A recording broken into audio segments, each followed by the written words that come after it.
Welcome dear learners, welcome again to Manu's Biology. In this video, we will be talking little bit about phytohormones, plant hormones that are very important topic for many different aspects of questions in examinations.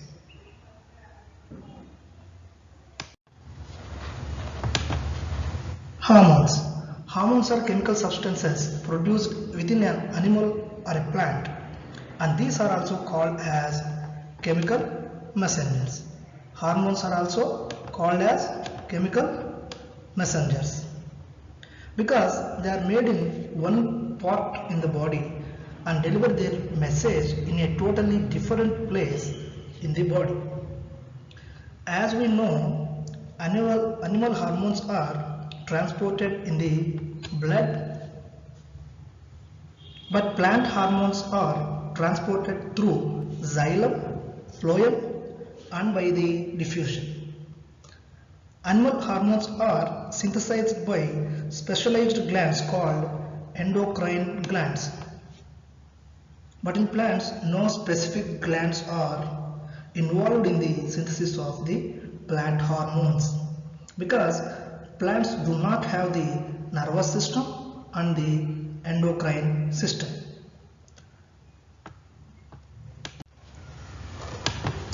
The hormones present in the plants are called as phytohormones. Phyto means plant, but phytohormones are actually called as growth regulators because they actually regulates the growth and development of plants. Phytohormones or plant growth regulators are mainly 5 types. They are auxins, gibberellins, cytokinins, abscisic acid and ethylene.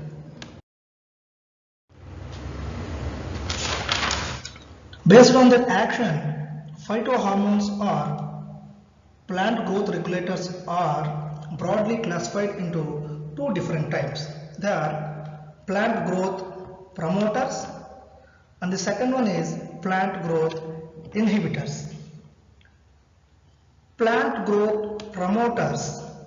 These chemical substances present in plants promote cell division, cell enlargement, flowering, fruiting and seed formation. Examples for these plant growth promoters are auxins, gibberellins, cytokinins. Let's start with the auxins. Auxins are the first growth hormone to be discovered. Auxins were discovered by Charles Darwin and his son Francis Darwin based on their experiments on coleoptiles. Coleoptiles means sheet covering newly germinated grass plants.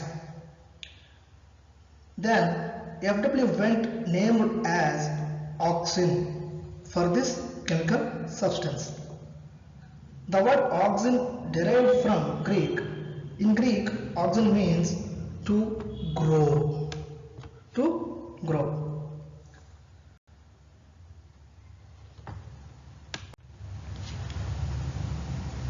Auxins were produced in the stem tip, buds and root tips that are actually growing.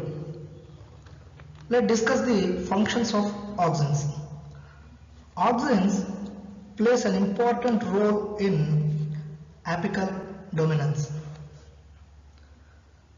The growing apical bud in higher plants inhibits the growth of the lateral or axillary buds. This phenomenon is called as apical dominance. See this picture. Here we can see 2 types of buds. The buds located at nodes. The buds located at nodes. The buds located at the nodes are called as lateral buds or axillary buds. In other words, the buds which are present where leaves attached to them. Where leaves are attached to them are called as lateral buds or axillary buds. The second one is the buds which located on the tip of the shoot. Tip of the shoot are called as apical buds. Due to the high concentration of auxins present in apical meristem, the lateral buds remain dormant.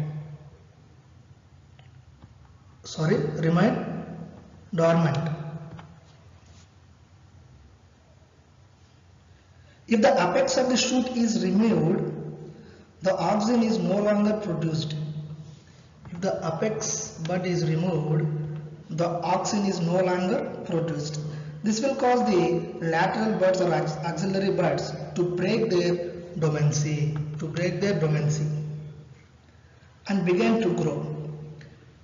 The plant becomes bushier. This technique is commonly used in tea plantations and hedge making. Hedge means forming a fence or boundary by closely growing bushes or shrubs is called as hedge. The another function of the auxin is phototropism. Auxins promote phototropism. When shoot or stem is exposed to sunlight,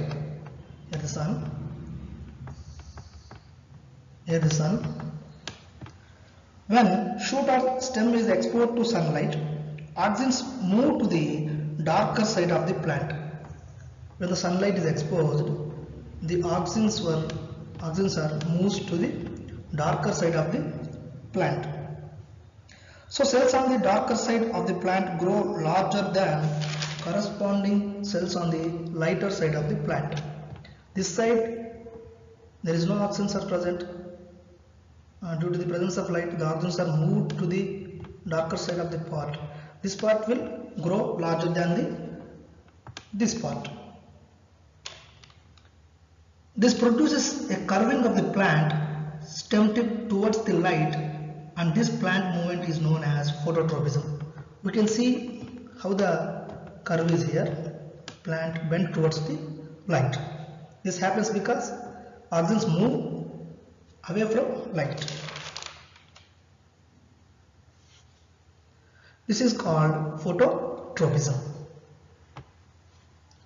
And auxins also have the role in cell elongation, differentiation of stem and roots. And second one, gibberellins. Gibberellins were actually discovered in Japan. A fungus called Gibberella fusiculae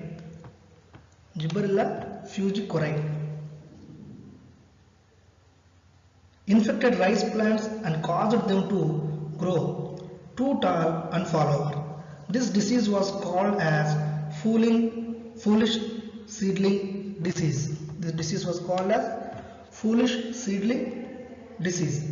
Later the chemical compound was isolated and named as gibberellin. It was later found that plants naturally produce these substances, and these substances are named as gibberellins. Let's move to the functions of the gibberellins. Gibberellins promotes elongation of stem. Gibberellins promote stem elongation between nodes on the stem. A node is a place on stem where a leaf attaches. A node is a place on stem where a leaf attaches. So gibberellin elongate the internodes. Gibberellins elongate the internodes.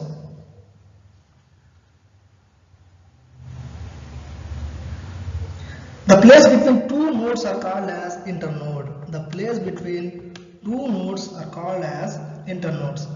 It is easiest to see the absence of gibberellin in dwarf plants or rosette plants. Rosette plants means a plant grows a cluster of leaves in a circular pattern. For example, aloe vera.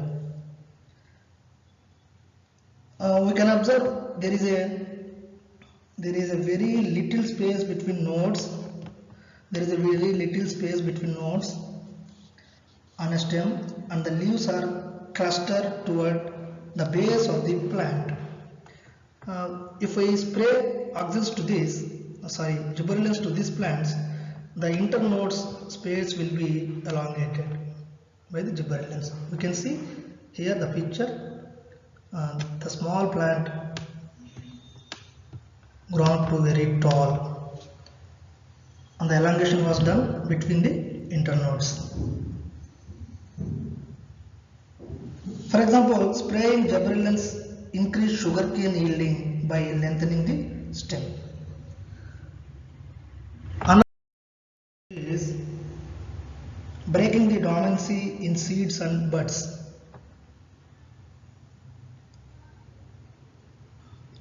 Seed germination. Embryo in response to wetting and higher temperatures began to produce gibberellins. Then it migrates to a special layer in the seed called alluran layer. Alluran layer is stimulated to produce amylase. Amylase, we all know that it is a digestive enzyme. Amylase breaks the starch in endosperm down into sugars. These sugars are assimilated by embryo. With this energy, seed germinates. By this process, gibberellins promotes the seed germination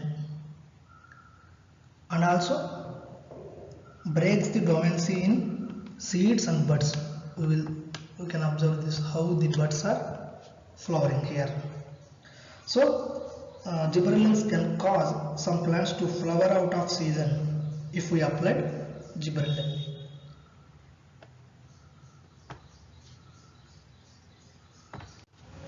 And the next function is gibberellins delay senescence, that is normal aging process in fruits. As a result, their market period will be extended. This was commercially very useful to us. Gibberellins also help to promote blotting. Blotting means sudden growth of a plant just before flowering. For example, it is in cabbages and beetroot we can observe this phenomenon. Gibberellins also promote seedless fruits. We can observe these grapes here. They doesn't contain the seeds. It promotes seedless fruits and delay senescence in fruits and promote blotting in plants. These are some of the functions of gibberellins. The next one is cytokinins. Cytokinins is a nucleic acid. Cytokinin involved in cell division, help in the formation of new leaves, shoot, new lateral buds and roots. These cytokinins are produced in the root apical meristem. We can observe the difference between the function of and the action of auxins and cytokinins here. Auxin versus cytokinins. Here the apical bud was dominant, the lateral bud are not dominant.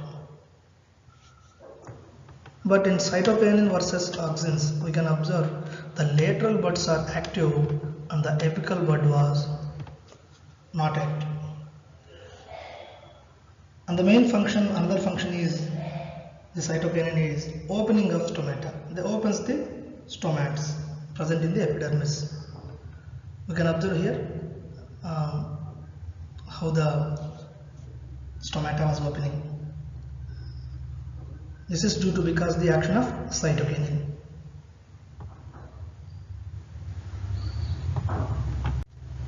And next one is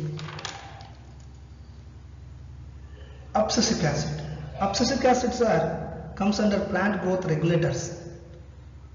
Those chemical substances show opposite effects of the growth promoters. Plant growth regulators inhibits the growth of the plant promote dormancy and abscission in plants. For example, this one, abscisic acid. This is also called as stress hormone. Abscisic acid stimulates the closure of stomata and epidermis. When our body is needed water, we will feel thirsty. The thirst signal signifies that we are dehydrated and we need a drink of water. When a plant needed water, for example, during drought conditions, the plant reproduces chemical messengers called abscisic acid to alert the rest of the plant that water is stressed. Abscisic acid is made in rotted leaves, rotted roots and developing seeds. The produced abscisic acid then travels to the guard cells present in the stomata. These are the guard cells. They protect the stomata, sending a message that water is scarce in the guard cells. Spring attention and a rush of charged particles exit the guard cells. Then the stomata closes. No more water is able to exit the plant through stomata in the form of transpiration. Abscisic acid is also called as stress hormone because it increases the tolerance of plants to different kinds of stress. Therefore, it is also called as a stress hormone. The second one is abscisic acid induces dormancy in seeds and helps them withstand desiccation and other unfavorable growth factors. Finally, ethylene. Ethylene affects the ripening and rotting in plants. Ethylene exists as a gas. No other phytohormone is gaseous. Ethylene can be produced in almost any part of a plant and can diffuse through the plant tissues outside the plant and travel through the air also. Ethylene promotes abscission and senescence, especially of leaves and flowers. We can see here, just one second. Abscission. Abscission is the shading of various parts of plant, for example, dropping leaves, fruits, flower or seeds. How this happens means a abscission zone forms at the base of their peduncles, pedicels and petioles. By this, abscission will happen. We can see so much leaves are falling down from the plant here. This is caused because ethylene. And another function is, it is called as ripening hormone. Ethylene affects the ripening. Ripening means it is the process in fruits that causes them to become more palatable. And it also causes rotting in plants. Rotting means decomposition. We can see with the effects of ethylene, the mangoes are very colorful and edible here. Thank you for watching.